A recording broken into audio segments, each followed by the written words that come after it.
تو اللہ کے نبی صلی اللہ علیہ وسلم فرما رہے ہیں کہ مرد سے یہ بھی بعض پرس ہوگی کہ گھریلو زندگی میں دینی حالت کیا ہے، خود نمازی ہے، تہجد گزار ہے، صدقہ خیرات کرنے والا ہے، بہت مبارک، لیکن گھر کی زندگی کا کیا حال ہے؟ آج یہ گھروں کی زندگی پہ غفلت کا نتیجہ ہے میرے عزیزو۔ بس اوقات ایک گھر سے دو زندگیاں اتنی متضاد نکلتی ہیں کہ آدمی کی عقلیں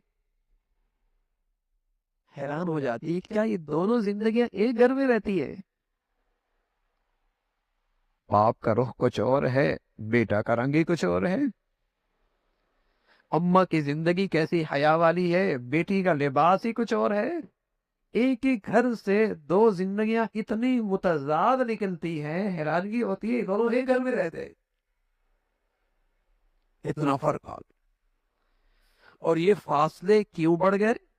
زندگیوں میں اتنے فاصلے کیوں بڑھ گئے کہ گھر کے ذمہ دار نے اپنی ذمہ داری کا احساس نہ کیا، اور ان کی دہلیز میں انہیں زندگی سکھانے والے بہت موجود ہیں۔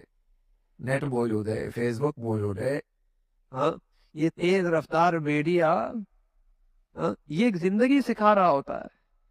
اگر گھر کے ذمہ دار نے اپنی ذمہ داری کا احساس نہ کیا تو انہیں زندگی سکھانے کے لیے تو دہلیز پہ بہت سارے لوگ موجود ہیں، وہ انہیں ایک زندگی سکھا رہے ہیں، بلکہ ان کی دانشگاہوں کے اندر بھی ایک خاص زندگی سکھائی جا رہی ہے۔ اب اماں کی زندگی کچھ اور ہے، اولاد کی زندگی کچھ اور ہے، ابا کا زندگی کچھ اور ہے، بیٹے کی زندگی کچھ اور ہے۔ اتنا تضاد ہے، لگتا ہی نہیں ہے یہ دونوں ایک گھر کے افراد ہیں، اتنا تضاد ہے۔ فاصلے بڑھ گئے۔ پہلے تبدیلیاں آتی تھی لیکن وہ 40 سال میں 50 سال میں آیا کرتی تھی، اس لیے کہ وہ دور تھا بیل گاڑیوں کا، اونٹ گاڑیوں کا، تو تبدیلیاں بھی بہت دیر سے آیا کرتی تھی۔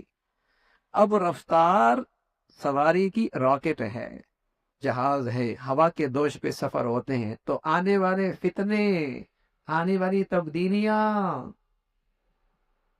وہ مہینوں میں نہیں، دنوں میں آتی ہے، دنوں میں تبدیلی آتی۔ لباس بدل گیا، بولنے کا انداز بدل گیا، مشرقی قدریں ختم ہو گئی، رہن سہن کی بالکل انداز ہی بدل گیا، بڑوں کے ساتھ برتاؤ کا طریقہ ہی بدل گیا، بڑوں سے کیسے بات کرنی ہے، کیسے بیٹھنا ہے، کیسے، ساری زندگی کا انداز بدل گیا۔